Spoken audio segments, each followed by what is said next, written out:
1절부터 6절 되어 있는데 5절까지만 보겠습니다. 1절부터 5절까지 교독할 때 제가 한 절, 여러분들이 한 절 읽고요. 5절은 다 같이 보겠습니다. 6절은 설교 중에 한 번 더 읽도록 하겠고요.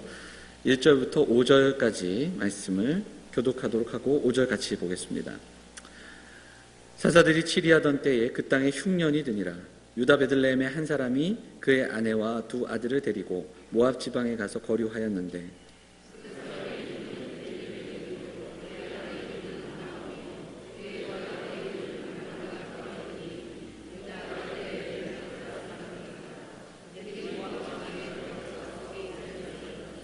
나오미의 남편 엘리멜렉이 죽고 나오미와 그의 두 아들이 남았으며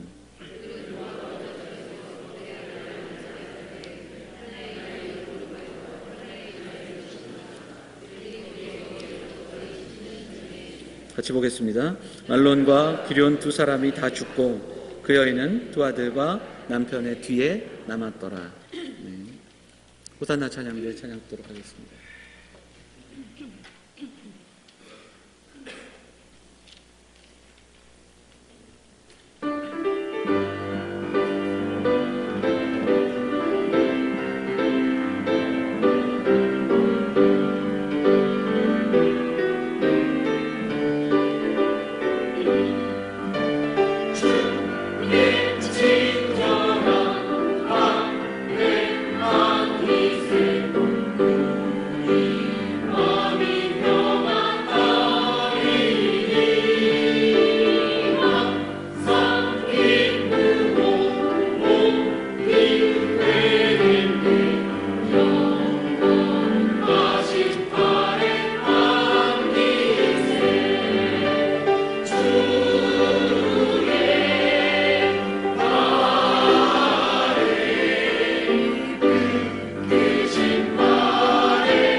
아멘.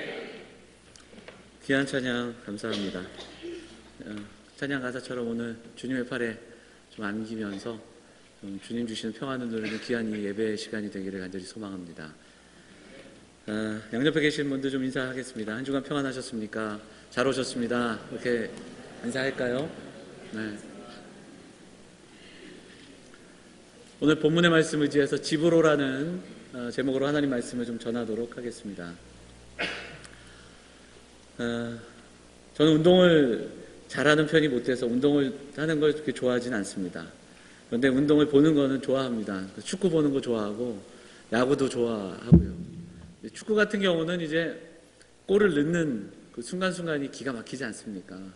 그런데 사실 실제적으로 경기장에 가보면 남자분들도 많이 다니시겠지만 야구장이 참 재미있습니다. 야구가 현장에서 이렇게 느껴지는 그 야구장의 그 재미는 굉장히 기가 막힙니다. 야구를 이야기할 때 야구는 참 가정적이다.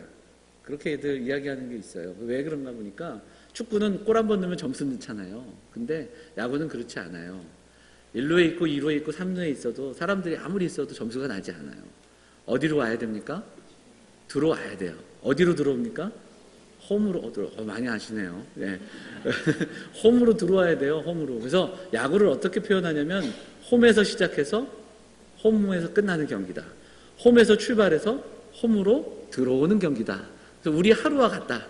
우리의 인생과 같다. 홈에서 출발해서 열심히 일하고 저녁에 어디로 들어와야 돼요? 집에 들어와야 돼요. 그래서 그렇게 이야기하는 그런 내용들을 본 적이 있습니다.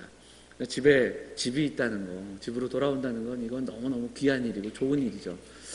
제가 사역을 하다가 교회 개척을 준비해야겠다 생각하고 신원재단교회 사역을 사임을 한 이후에 한 1년 반 정도 시간을 갖게 되는데 제일 먼저 시간이 주어질 때 제가 했던 것 중에 하나가 성지순례를 다녀오는 거였어요. 그래서 제가 이스라엘을 가려고 했는데 그때 이집트에 폭탄 사고가 나는 바람에 이스라엘하고 이집트를 못 가고 터키와 그리스로 그래서 사도 바울 그 전도 여행 그 루트로 이제 여행을 가는데 제가 그냥 배낭 메고 혼자 여행을 했어요. 3주 동안. 그래서 이때 아니면 언제 가겠냐고 아내가 먼저 저를 이야기하면서 보내줬어요. 대단하지 않습니까? 이렇게까지 부연 설명을 해야 하는 제 입장을 남자분들은 충분히 이해하시리라 믿고요.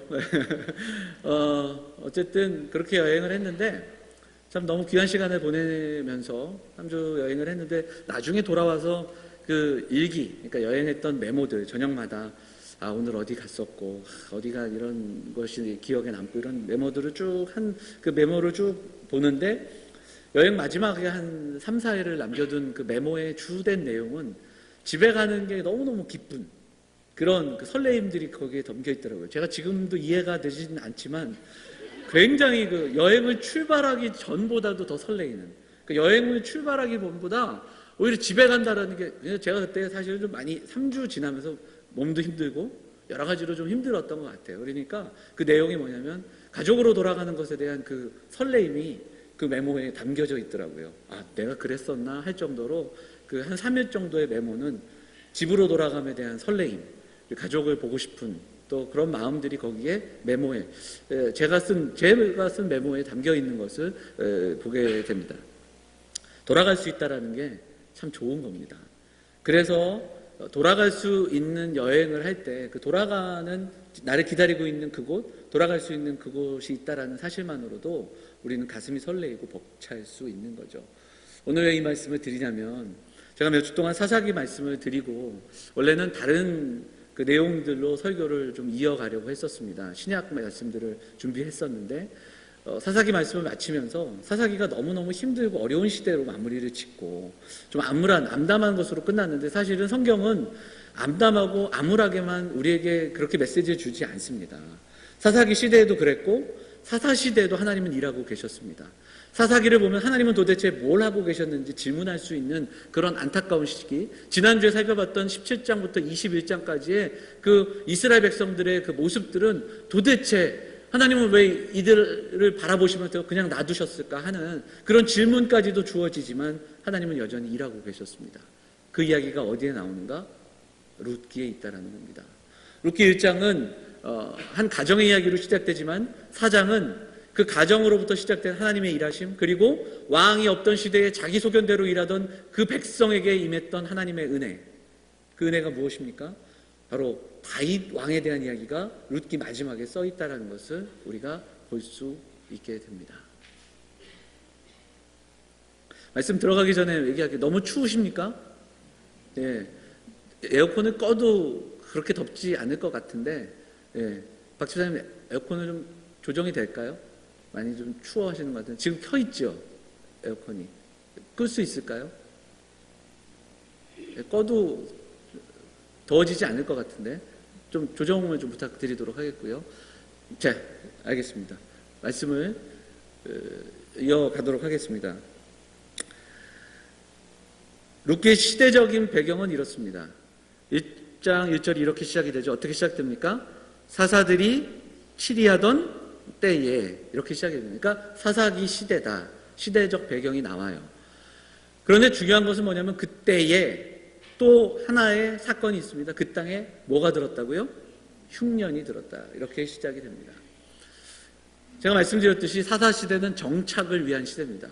그 땅에 들어가 정착하고 잘 살기 원했던 이스라엘 백성들이 그 땅에 정착했는데 그 땅에서 만난 게 뭐냐면 흉년이에요. 흉년을 만났던 그런 배경을 가지고 있다는 겁니다. 그러면서 한 가족의 이야기를 우리에게 들려줘요. 그 가족 가운데 가장의 이름은 엘리멜렉입니다. 엘리멜렉의 이름의 뜻을 찾아보니까 하나님은 나의 왕이시다, 이렇게 되어 있어요. 참 공공연하게 이 사사기와 룻기에 이어지는 내용들은 왕에 대한 이야기가 많이 나와요. 왕이 없던 시대인데 왕에 대한 이야기가 많이 나옵니다. 그리고 사람의 이름도 굳이 엘리멜렉, 하나님은 나의 왕이시다. 왕이 없던 때에 하나님이 나의 왕이심을 고백했던 한 사람이 있었는데 그가 누구냐? 엘리멜렉이다. 이렇게 시작이 됩니다. 자, 본문은 계속해서 그를 중심으로 그의 아내와 그의 자녀들을 소개합니다. 그의 아내, 그의 자녀. 그래서 엘리멜렉이 처음에 베들레헴을 출발하는 그 주도권이 누구에게 있었는가? 엘리멜렉에게 있었다라는 것을 우리는 1절과 2절을 통해서 보게 됩니다. 하나님은 나의 왕이시다. 이름은 그랬는데 그의 행로를 좀 보면 결코 그렇지 않습니다. 왜냐하면 그가 그 베들레헴을 떠나는 그 상황들, 그 속에서 신중함과 그리고 하나님께 묻고 하나님의 뜻을 묻는 그런 내용들을 찾아볼 수 없는 그런 부분들을 더불어 어찌 보면 이 엘리멜렉의 가정은 다른 누가 아니라 바로 이스라엘 백성들이 자기 소견에 옳은 대로 행했던 그 모습을 단면적으로 보여주는 그런 하나의 장면임을, 장치임을 우리는 볼 수 있습니다. 그래서 흉년이 찾아오자마자 어디로 떠납니까? 이 가정이 모압으로 떠나면서 이야기가 시작이 됩니다. 근데 문제는 어디서 시작되는가? 그 흉년을 피해 풍요의 땅, 무언가 있을 것 같은 꿈의 땅, 그 땅으로 갔는데 그 땅에서 어떤 일이 벌어집니까? 이 엘리멜렉이 죽게 됩니다. 한 가정의 가장이 죽게 돼요.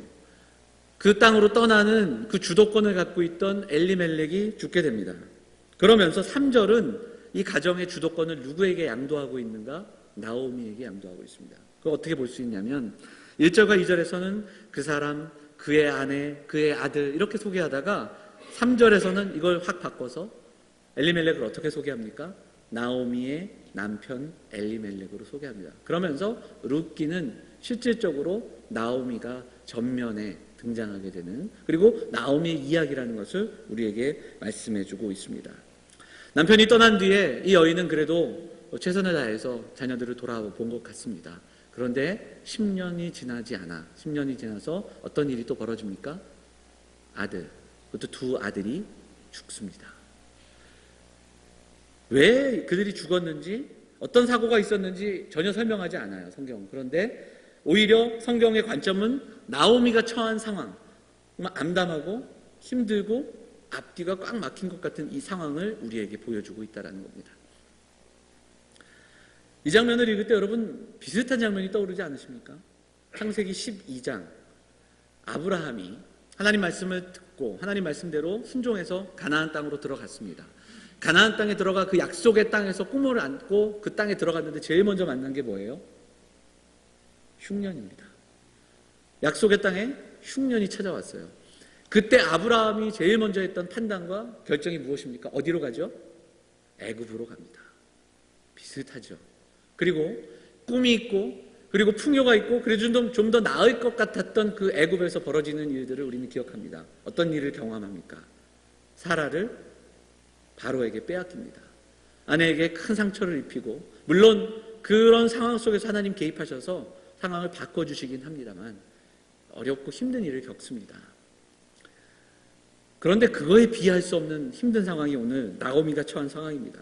남편을 잃었고 아들도 잃었고 유력한 자의 아내로 살다가 이제는 아무도 주변에 남아있지 않은 그런 나오미의 이야기. 성경이 말하는 가장 연약한 자, 성경에서 가장 약한 자를 이야기할 때 두 부류, 두 사람들을 이야기합니다. 고아와 과부. 누군가는 돌아봐야 하고 또 보호를 받아야 하는 사람들, 과부와 고아입니다. 나오미는 이 시대 가운데 자신을 돌볼, 그리고 돌아봐 줄 사람이 없는 그러한 상황에 처하는 절망적인 상황을 겪게 됩니다.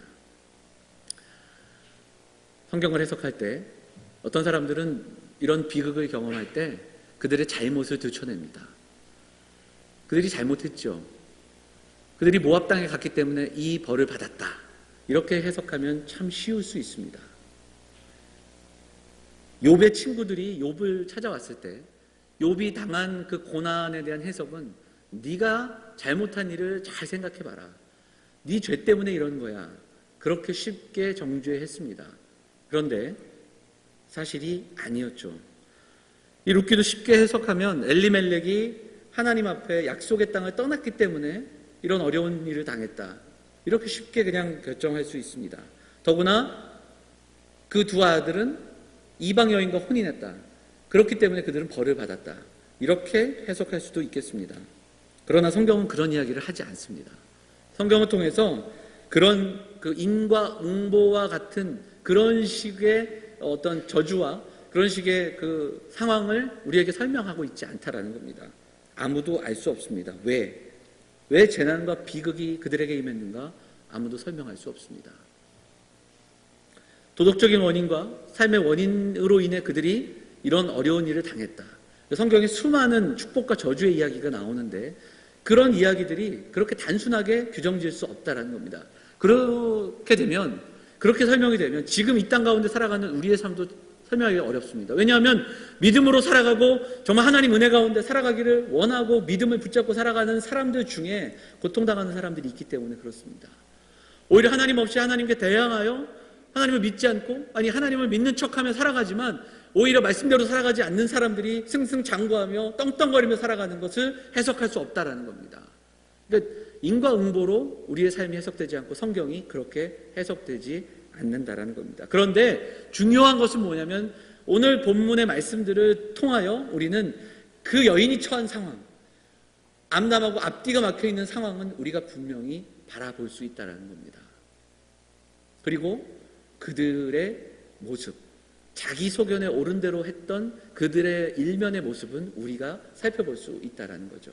대표적으로 오늘 본문을 통해 찾아올 수 있는 부분이 있습니다. 그것은 그 한글 성경에는 같은 말로 다 되어 있기에 우리가 그냥 쉽게 넘어갈 수 있는데요. 1절에 보시면 두 아들을 데리고 모압 지방에 가서 거류하였는데 이렇게 되어 있습니다. 2절에 보시면 그들이 모압 지방에 들어가서 거기 살더니 이렇게 되어 있고, 그리고 4절에 보면 그들이 거기에 거주한 지 10년쯤에 이렇게 되어 있습니다. 다 같은 비슷한 말이죠. 살았고 거했고 또 거주했다라는 말. 우린 크게 다르게 느껴지지 않습니다. 그런데 원어를 찾아보면 세 개의 단어가 다 다릅니다. 그리고 영어 성경도 번역을 다르게 한 것을 찾아보게 됩니다. 의미는 이렇습니다. 1절에 거류하였는데 이것은 임시적인 방문입니다. 임시 체류. 예를 들자면 자녀들이 사는 곳에 우리 성도님들이 한 달, 두 달 내지 방문하는 것, 그럴 때 쓰는 단어를 여기에 쓰고 있습니다. 완전히 머무는 게 아니라 임시 체류. 그런데 2절에 유하더니 거기 살더니, 이것은 유한다라는 뜻을 갖고 있는데 그것은 지속해서 거기 산다. 거기에 계속해서 있는 겁니다. 그런 뜻. 그래서 영어 성경으로 보면 continued there 이렇게 표현되는 것을 보게 됩니다. 계속해서 있게 되는 겁니다. 4절에 보면 거기에 거주한 지 10년쯤에 이렇게 되어 있는데 이 거주는 어떤 뜻이 있냐면 뿌리 내렸다 이런 뜻을 갖고 있습니다. 그러니까 그들이 모압으로 떠날 때는 잠깐 가려고 했어요. 잠깐 간 겁니다. 그런데 그 땅에 가보니까 살만하거든요. 그 땅에 매혹적인 것이 있거든요. 그러니까 고향으로 돌아갈 생각을 잊게 됩니다. 그리고 거기에 계속 머물었고 시간이 지나니까 그 땅의 문화와 그 땅에 동화되어서 뿌리를 내렸다. 이렇게 점진적으로 본문을 살펴볼 수 있게 되는 겁니다. 결국은 이것을 통해서 그 사사시대의 모습을 보게 됩니다. 이스라엘 백성들이 사사시대에 보여줬던 모습이 이 가정을 통해서 우리에게 보여져요. 하나님 앞에 범죄하고 하나님의 진노를 경험하고 돌이키고 그리고 회개하고 하나님께 돌아온 또 범죄하고 이런 사이클들이 반복되는 사사기 시대의 모습, 그리고 나중에는 회개조차 그리고 돌이킴조차 없었던 그들의 모습이 단면적으로 이 가정을 통해서 드러납니다. 자기 소견에 옳은 대로 결정합니다. 약속의 땅을 떠나고 고향을 떠나 잠시 동안 거주할 것 같았는데 그 땅에 매혹되고 그 땅에 뿌리를 내리는 사람들의 이야기가 오늘 본문을 통해서 나타나게 됩니다. 그런데 여러분, 중요한 것은 그들의 생각대로 아무것도 이루어지지 않는다라는 겁니다. 흉년을 피해 풍요의 땅으로 왔지만 그들은 더 어려운 일들을 당하게 되었습니다. 그들이 왜 그 일들을 당했는가 우리는 아무도 이야기할 수 없지만 그들이 처한 상황은 그들이 계획한 대로 되지 않았다라는 것을 우리는 보게 됩니다. 우리의 인생이 이렇습니다. 더 유리한 것을 찾아 떠나고 더 유리한 것을 취하려고 하고 더 많은 것을 가질 수 있는 기회를 잡으려고 하지만 여러분, 우리는 생각대로 되지 않습니다. 오히려 힘든 일들을 만날 때가 있고 어려운 일들, 내 생각과 내 결정을 따라 그렇게 우리가 살아가는 인생임에도 불구하고 우리의 소견대로 옳은 대로 행할 수밖에 없는 이 사회에서 살아가지만 우리의 생각대로 되지 않는다는 겁니다. 흉년을 피해서 애굽으로 내려갔던 아브라함, 그는 그 애굽에 가면 더 나아질 거라 생각하고 내려갔습니다. 근데 그는 더 나은 일들이 아니라 더 험한 일을 겪게 됩니다. 아버지 집이 싫어서 먼 나라로 떠났던 둘째 아들, 누가복음 15장에 나오는 탕자를 기억할 겁니다. 그 먼 나라에 가서도 그가 계획하고 생각했던 대로 하나도 이루어지지 않았습니다.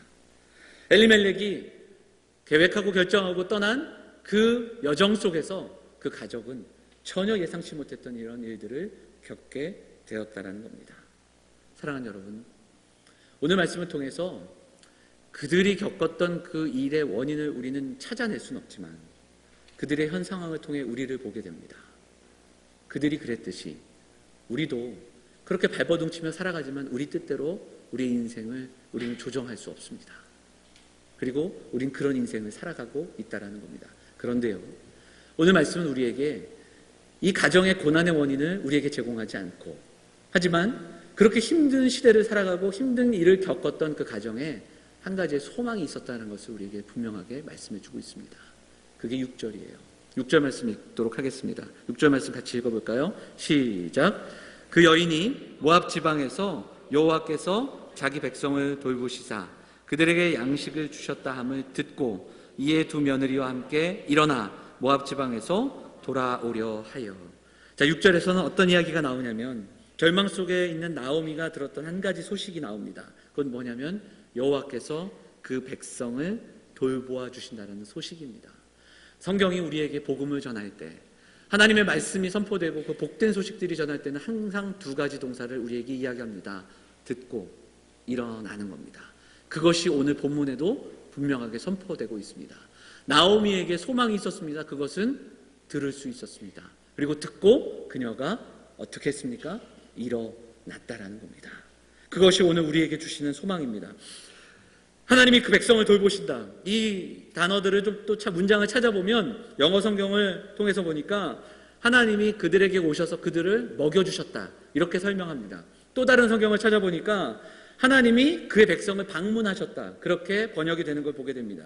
하나님이 백성 가운데 찾아오시자 그들의 삶이 회복되었습니다. 그리고 그 회복됨은 복된 소식이 되어서 모압 땅까지 들려지게 됩니다. 그리고 이 여인은 그 소식을 듣게 되고 그 소식에 반응하였다라는 이야기를 우리에게 들려줍니다. 룻기는 한 시대에, 어두웠고 힘들었던 시대에 하나님이 어떻게 일하셨는가를 우리에게 들려줍니다. 침묵하는 것 같은 하나님, 아무런 말씀조차 하지 않는 것 같은 그 하나님이 어떻게 일하셨는가. 근데 그 일의 시작에는 무엇이 있는가? 하나님이 그의 백성들을 찾아가셨고 그 하나님이 그의 백성들을 돌아보시고 먹이시고, 그리고 그 복된 소식은 모압 땅으로 전해져 한 여인에게 전해졌습니다. 그 여인은 듣고 그 복음에, 그 복된 소식에 반응하는 이야기로 룻기의 이야기가 시작되고 있다는 것을 우리는 오늘 말씀을 통해서 살펴보게 됩니다. 왜 나오미가 고향으로 돌아가야 합니까? 고향이기 때문에, 거기에 가면 돌아봐줄 사람이 있기 때문에, 이제는 그 땅이 먹고 살만하기 때문에? 아닙니다. 그곳에 여호와의 복된 소식이 있기 때문에 그렇습니다. 하나님이 그 땅을 찾아와 주셨고 하나님이 그들을 돌보아 주신다라는 그 놀라운 소식을 들었기 때문에 그 여인은 일어난 겁니다. 하나님이 방문하신 그 땅, 하나님이 계시는 그 땅, 나오미가 돌아가야 할 곳은 어디입니까? 베들레헴. 아니, 하나님, 여호와 하나님께로 돌아가고 있는 겁니다. 마음을 모아 그리고 정성을 다해 하나님께로 돌이키고 있는 겁니다. 오늘 우리는 한 가정의 이야기를 통해 이스라엘의 모습을 봅니다. 룻기는 한 가정만의 이야기가 아니라 이스라엘의 모습이라고 말씀드렸습니다. 왜냐하면 이렇게 시작되었지만 사장에서는 다윗의 이야기로 끝나고 있기 때문이라고 말씀드렸습니다. 그리고 제가 예전에도 한번 사장을 가지고 하나님 말씀을 전했던 기억이 있습니다. 아무라고 왕이 없어 자기 소견대로 행했던 시대에 한 가정의 아픔과 시련 속에서 하나님은 침묵하시는 것 같지만 실제로 이 룻기를 읽어보면 직접적인 하나님의 말씀이 없어요. 그러니까 하나님의 책망도 없고 하나님이 직접 말씀하시는 부분도 없습니다. 그런데 하나님을 찬양하고 또 하나님 말씀에 순종하고 그리고 보이지 않는 곳에서 그 가정을 통해서 하나님 일하심이 룻기를 통해 우리에게 선포되고 있다는 겁니다. 사랑하는 영험의 성도들이 오늘 이 말씀을 가슴에 새기고 다시 한번 이 말씀을 붙들고 우리가 함께 기도하기를 원합니다. 첫째는 나오미의 모습을 바라보면서 우리도 어렵고 힘든 삶을 살아가지만 지금 혹시 이 자리에서 너무 견디기 어려운 그런 아픔들을 가지고 씻길 수 없는 상처가 있고 아픔들이 있을지라도 우리의 상황과 우리의 환경이 하나님을 바라보지 않게 하시고 하나님의 시선으로, 하나님의 말씀으로 우리 사랑하는 성도들의 삶이 해석되는 은혜가 임하시기를 주님의 이름으로 축원을 드립니다. 하나님의 시선으로 우리의 삶이 해석되기를 원합니다. 힘들고 어렵고 아프고 그래서 낙심하고 주저앉고 하나님은 도대체 어디 계시는가 이런 질문을 할 수도 있습니다. 존 파이퍼 목사님이란 분이 이 본문을 가지고 나오미가 가진 세 개의 확신, 이렇게 설명하는 내용들을 보게 됩니다. 첫째는 그 여인은 하나님이 계신 것을 확신했다.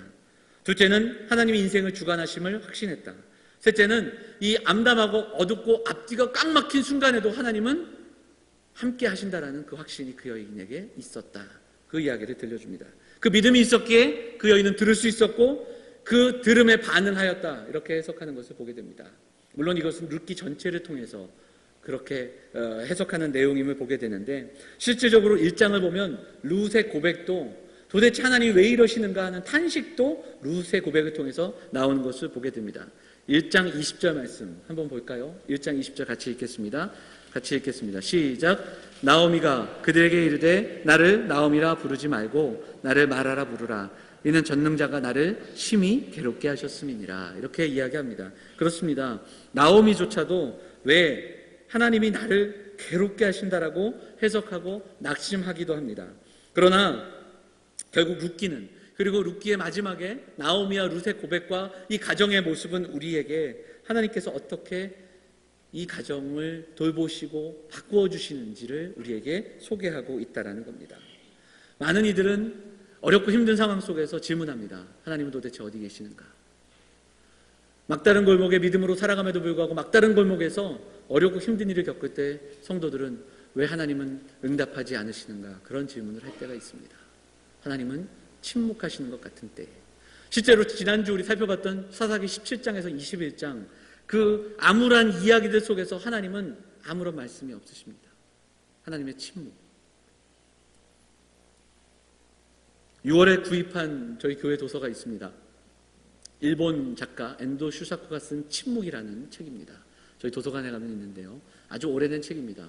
저도 읽은 지 오래돼서 이번에 구입한 그걸 보고 다시 한번 설교 준비하면서 이렇게 좀 다시 한번 살펴볼 수 있는 기회를 가졌습니다. 그 내용이 그런 건데요. 1600년도에 일본에, 아주 오래전인데 일본에 복음이 들어갔던 시대의 그 선교에 대한 이야기로 시작이 됩니다. 3명의 신부가 나오고 한 명이 먼저 배교를 했고 그 배교했던 신부 때문에 포르투갈에서 신부들이 다시 일본을 방문하게 되는 이야기로 그 이야기가 시작이 됩니다. 그리고 그 중에 신부 한 명이 순교합니다. 죽음을 당하죠. 근데 마지막 남은 신부 한 명의 그 고백이 이 책의 전반을 흐르고 있는데 그 내용들을 좀 생각을 하고 그 일본인들이 그 고문을 할 때 그리고 그들을 배교하게 하려고 할 때 하나님을 부인하게 할 때 했던 방법이 있었습니다. 그게 뭐냐면 예수 그리스도, 예수님이 그려진 그림을 바닥에다 놓고 그 위를 밟고 가게 하는 거였습니다. 아마 우리 그 일제시대나 그때 배경으로 하는 그 교회사를 읽어볼 때 또한 그런 비슷한 장면을 우리가 본 적이 있습니다. 일본인들이 신부와 또 예수 믿는 사람들을 놓고 그 성화를 밟으라고 합니다. 침을 뱉게 하고 그리고 믿음을 부인하게 했던 그런 장면이 나옵니다. 그러면서 신앙을 부인하게 했던 그런 내용들이 있는데 그 앞에서 이 신부가 벌벌벌 떨면서 이 그림을 밟지 못하죠. 그런데 그때 그가 들었던 음성이 있습니다. 그 그림에 그려진 예수님, 그 그림을 바라보는데 그 신부의 가슴 속에 이런 말씀이 들려집니다. 밟아도 좋아. 밟아라. 나를 밟아라. 나는 밟히기 위해서 이 땅에 왔다. 나를 밟아라. 너희에게 밟히기 위해 내가 존재한다. 네가 얼마나 힘든지, 네가 지금 얼마나 아픈지, 얼마나 고통스러운지 내가 안다. 하나님이 그 음성을 들려주셨습니다. 그 이야기를 나눠요. 나중에 답을 합니다. 나중에 오랜 세월이 지나면서 그 사이에 그들을 핍박했던 자들과의 갈등 그리고 그들을 힘들게 했던 사람들과의 어떤 이야기들이 전개되고 마지막에 그런 고백을 합니다. 하나님은 침묵하시지 않는다. 언제나 함께 하시고 함께 슬퍼하시고 그 고통 가운데 우리와 함께 하신다. 그리고 하나님은 그 침묵 가운데 나를 통해서 말씀하기를 원하셨다. 그 이야기를 우리에게 들려주고 있습니다. 사랑하는 여러분, 우리가 살아가는 인생은 아까도 말씀드렸지만 우리의 생각대로 잘 되지 않습니다.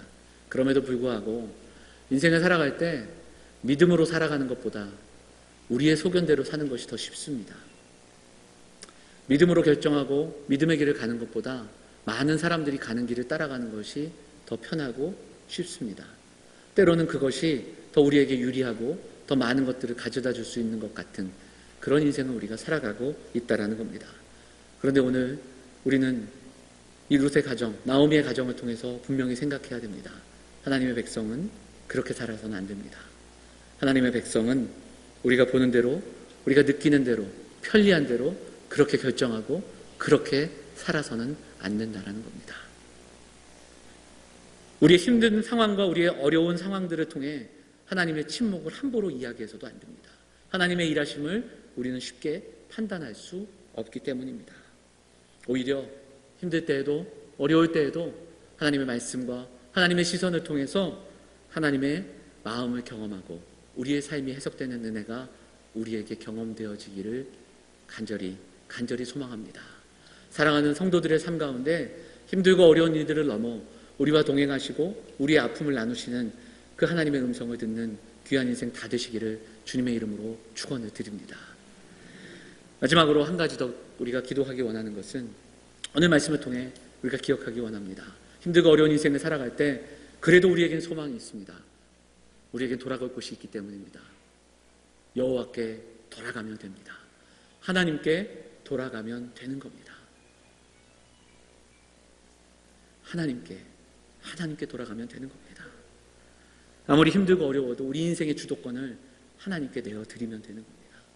그리고 하나님께 나와 부르짖고 하나님께 나와 예배하며 하나님을 바라보는 인생이 되어야 할 줄 믿습니다. 호세아 선지자는 호세아서 6장에서 우리에게 이렇게 이야기합니다. 오라, 우리가 여호와께 돌아가자. 여호와께서 우리를 찢으셨으나 도로 낫게 하실 것이요 우리를 치셨으나 우리를 싸매어 주실 것이라. 누가복음 15장에 탕자 이야기가 나오는데 우리가 너무나도 잘 아는 이야기지 않습니까? 탕자가 재산을 받아서 그 땅으로 갑니다. 근데 생각을 해보세요. 그가 처한 상황은 이후에 보니까 돼지 주업 열매를 먹으면서 그렇게 살아가지 않습니까? 그런데 만약 그가 그 땅에 갔는데 하고자 했던 일들이 승승장구했습니다. 투자하는 데마다 잘 돼요. 그리고 하고자 하는 그 모든 일들이 잘 풀어졌습니다. 먹고 살만하고 원하는 대로, 아니 그렇게는 안 되더라도 그래도 살아갈 수 있도록 그런 여건이 주어졌다면 그가 돌아왔겠습니까? 그가 고향을 기억했겠습니까? 사랑하는 여러분, 때로는 우리가 견딜 수 없는 상황들을 만날 때가 있습니다. 자녀들로 인해, 나의 아픈 육신으로 인해 받아들일 수 없는 아픔과 상황 가운데 놓여 있을 수 있습니다. 그러나 기억하길 바랍니다.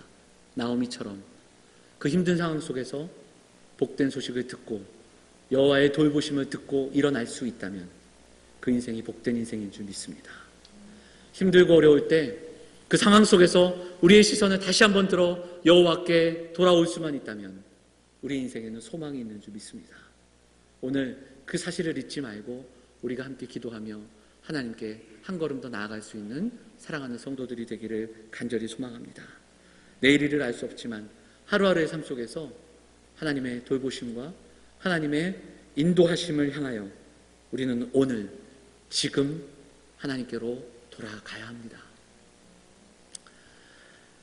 정호승 씨가 쓴 글 중에 길이 끝나는 곳에 길은 있다라는 말이 있습니다. 이제 내용들은 긴데 짧게 설명하면 그가 몽골에서 길을 잃었어요.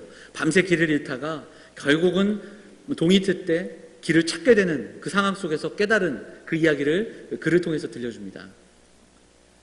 생각을 하다 보니 자기를 돌아보게 됩니다. 그런 이야기를 하겠죠. 나는 항상 넓고 쉬운 길을 원했다. 많은 사람들이 가는 길을 따라다녔다.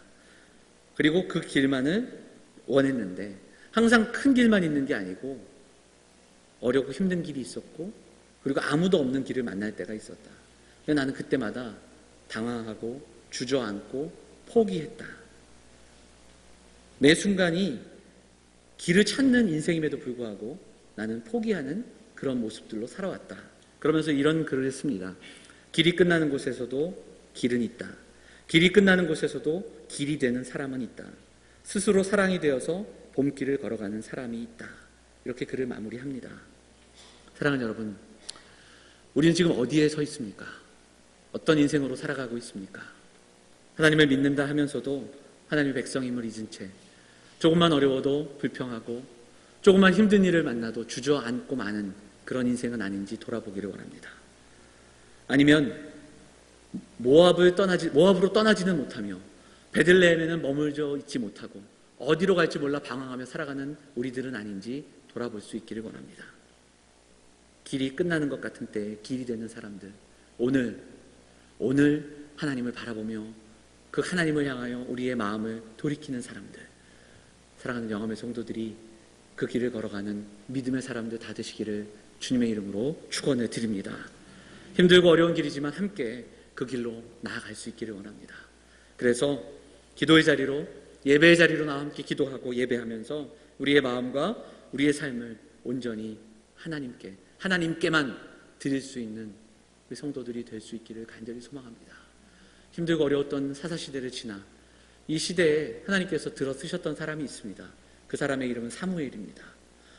온통 우상과 또 자기의 소견대로 행했던 그 수많은 사람들의 모습을 보면서 사무엘이 외쳤던 한 가지의 말은 여호와께만, 하나님만 섬기자고 그는 미스바에서 백성들에게 선포하고 그들을 설득합니다.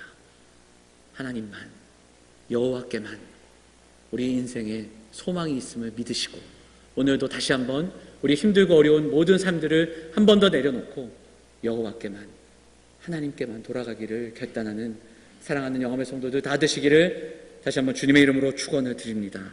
우리 기도하겠습니다. 하나님 우리에게 힘과 용기를 주십시오. 하나님, 불평과 불만이 아니라 하나님을 부르짖고 하나님께만 나아가는 그런 우리가 되게 해주십시오. 주저앉지 않도록 하나님을 바라보며 하나님의 은혜와 사랑을 기억하는 우리가 되게 해달라고 함께 기도하며 나아가도록 하겠습니다. 같이 기도하겠습니다. 하나님 아버지, 하나님의 사랑을 깨닫는 인생들이 될 수 있도록 하나님 인도하여 주옵소서. 오늘도 힘들고 어려운 가운데 나와 애통한 마음으로 기도하는 성도들의 기도를 들어 응답하여 주시고 하나님 만나주시고 위로하여 주옵소서. 하나님께로 돌아가는 인생들이 되기를 원합니다. 하나님 그냥 왔다가 그냥 가지 않게 하시고 하나님을 부르짖고 하나님을 만나며 우리 인생의 소망 되시는 하나님을 경험하는 인생들이 다 될 수 있도록 하나님 도와주옵소서. 힘든 때 가운데 하나님의 도우심을 경험하고 하나님 부르짖으며 나아가는 성도들의 삶이 되어서 온전히 주님의 은혜를 경험할 수 있도록 하나님 도와주시고 힘주시고 회복하여 주옵소서.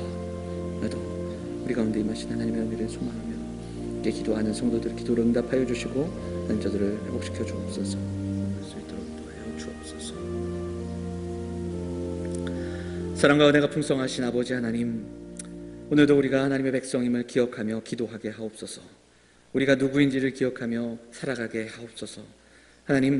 하나님만이 우리의 힘되심을 기억하며 나아가는 믿음의 사람들 다 될 수 있도록 하나님 이 시간 함께하여 주옵소서. 여전히 힘들고 방황하고 무너져 있다면 듣게 하시고 말씀을 듣고 깨닫게 하시고 일어설 수 있도록 하나님 힘주시고 붙잡아 주시옵소서. 힘든 때를 살아갑니다. 입술로만이 아니라 우리의 전 삶을 통하여 하나님만 섬기며 하나님만 사랑하는 그런 믿음의 사람들, 사랑하는 성도들이 될 수 있도록 인도하여 주옵소서.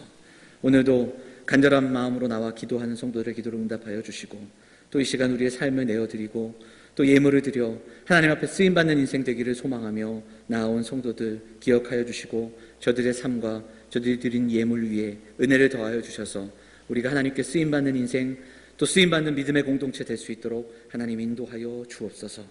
우리가 함께 나아갑니다. 한 주간의 삶에서 날마다 동행하신 하나님을 고백하며 우리와 함께 하시고 우리를 통해 말하시는 그 하나님의 음성을 전할 수 있는 믿음의 사람들 다 될 수 있도록 인도하여 주옵소서. 이 모든 말씀 우리 구원하신 예수 그리스도의 이름으로 감사하며 기도하옵나이다. 아멘. 자리에서 일어나셔서 찬송가